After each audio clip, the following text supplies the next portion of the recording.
Welcome to the Cozy Cabin playlist hosted by Take 5. I'm Mary and I am the Painted Peach. My co hosts are Jeannie's Palette and Funky Junk Inspiration. Today we are doing Cozy Cabin themed projects, and I am doing one from an old project that I had. I'm just turning it over and making a cozy cabin styled sign for the holidays. I've got my little hot toddy because I'm sick, if you can't tell. I'm trying to do this voiceover, but I'm struggling. So, anyways, I'm just adding this scrapbook paper on each of the sides. I believe I got this scrapbook paper from Hobby Lobby recently, so if you want to look for that there, if you like it. And when I think of cabins and coziness, I think of flannel blankets, and this print really gave me the flannel blanket vibe. So I'm adding that all around the top and bottom and sides of my block. This is just, I believe, a 2x4 that I had out in my garage, and I did that flag over one side of it during the summer, and then I just decided I wanted to create something with it today for a different holiday. So I'm just sanding down all the excess paper off the sides, and then we are going to paint the whole front with a red folk art paint. This paint is almost gone, so I'm trying my best to get every drop of it out. So I'm using a tinier brush that I can dip inside that jar and get the paint out. So that's why it's taking me a bit longer to paint this board, but I want to get every bit of that paint out and not waste any of it. I'm also going around the edges of the top and the sides to add a little bit of rusticness to it. I'm going to make sure this is good and dry before we add our stencil, because we don't want to ruin our stencil or pull up any of that paint that we've already added. Today I'm just going to use some chalk paint. There is chalk paste that you can get with these stencils at Chalk Couture, and there's other companies like Magnolia, but paint does work. So I'm just using a little brush and I'm dabbing it on and making sure to get all the pieces done. And there is our Let's Stay Cozy. I think that's super cute just as is, but I do have some little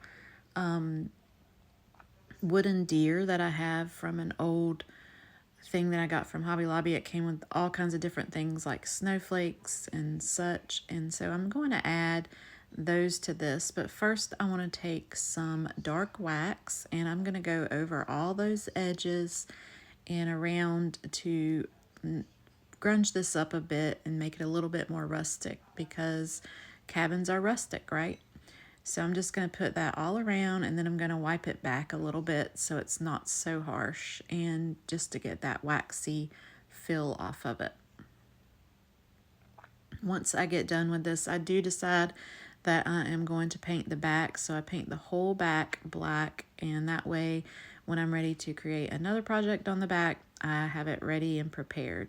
But for now, it'll be black.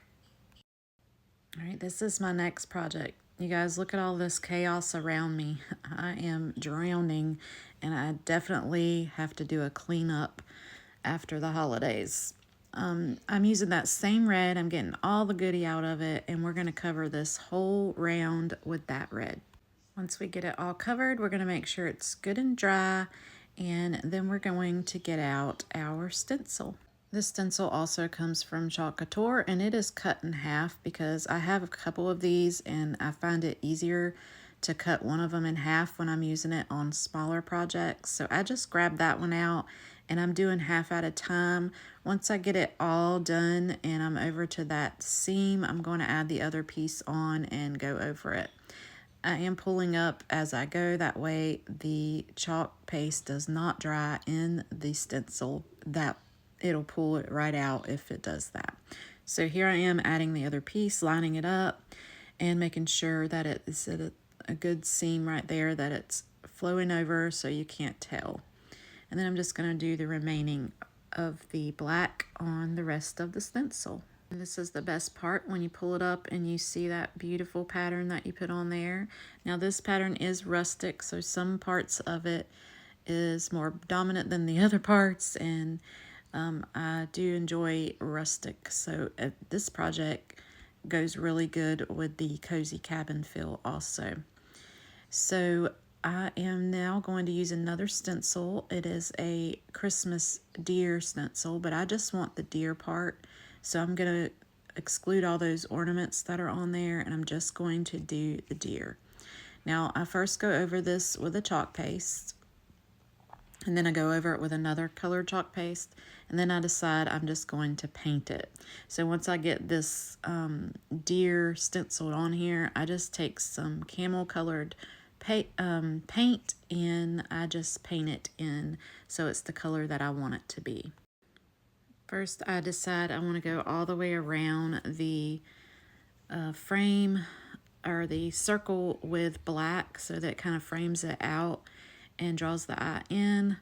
This is something my friend Christy from Funky Junk Inspiration does, and I really like the way it draws your eye into the actual image on your project.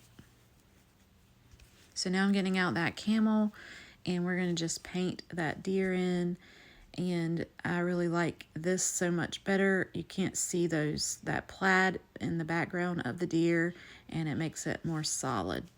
Now I've grabbed out another stencil, and I'm putting some words on here and a bow, and I really did not like the way they looked. They didn't stand out enough for me. So I go through a few steps where I stencil it on with a couple of colors, and then I decide to go with a green. So I'm using lighter colors because that was the theme I wanted to go with. But in the end, I decide I just need to go with green because it's a contrast and it'll stand out more. Here you can see how it really doesn't stand out over the deer color. So I decide that I need to try something different. I start by hand painting some white on there.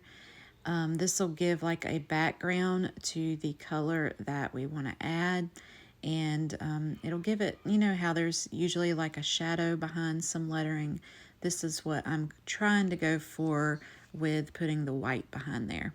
So since I've used my stencil many times, I'm going to clean it, and I'm just going to spray it down with some water and wipe it back with a paper towel. You don't have to really clean it fully to use it again. You just want to make sure it's dry. So now I'm going over it with that green. This green is from Magnolia, and this was the perfect touch, I believe, to this sign. I want to take this time to remind you that this is a playlist. If you'll go over into my description and check it out, there's a link to the playlist, and my co-hosts are tagged as well if you'll check them out. And we really appreciate you watching these playlists. It helps our channels, and we love to read your comments and communicate with you. And if you have any questions about anything we use, we love to answer questions also. Now I'm just touching up with some of that red where some of the stencil kind of smudged in places. I didn't want that on there. So, and that's pretty much it. We just need to add a hanger to the back, and you have a sign. Here they are all finished. I have the Let's Stay Cozy and the round door hanger on top of that. I love how the little deer turned out on the sign. Here is the Welcome to Our Christmas Cottage sign, and both of these would make a really good sign to put in your cabin. Thanks so much for watching today. We hope you enjoy this playlist, and I hope that you will subscribe to my channel and hit that bell so you never miss a thing. And as always, stay peachy.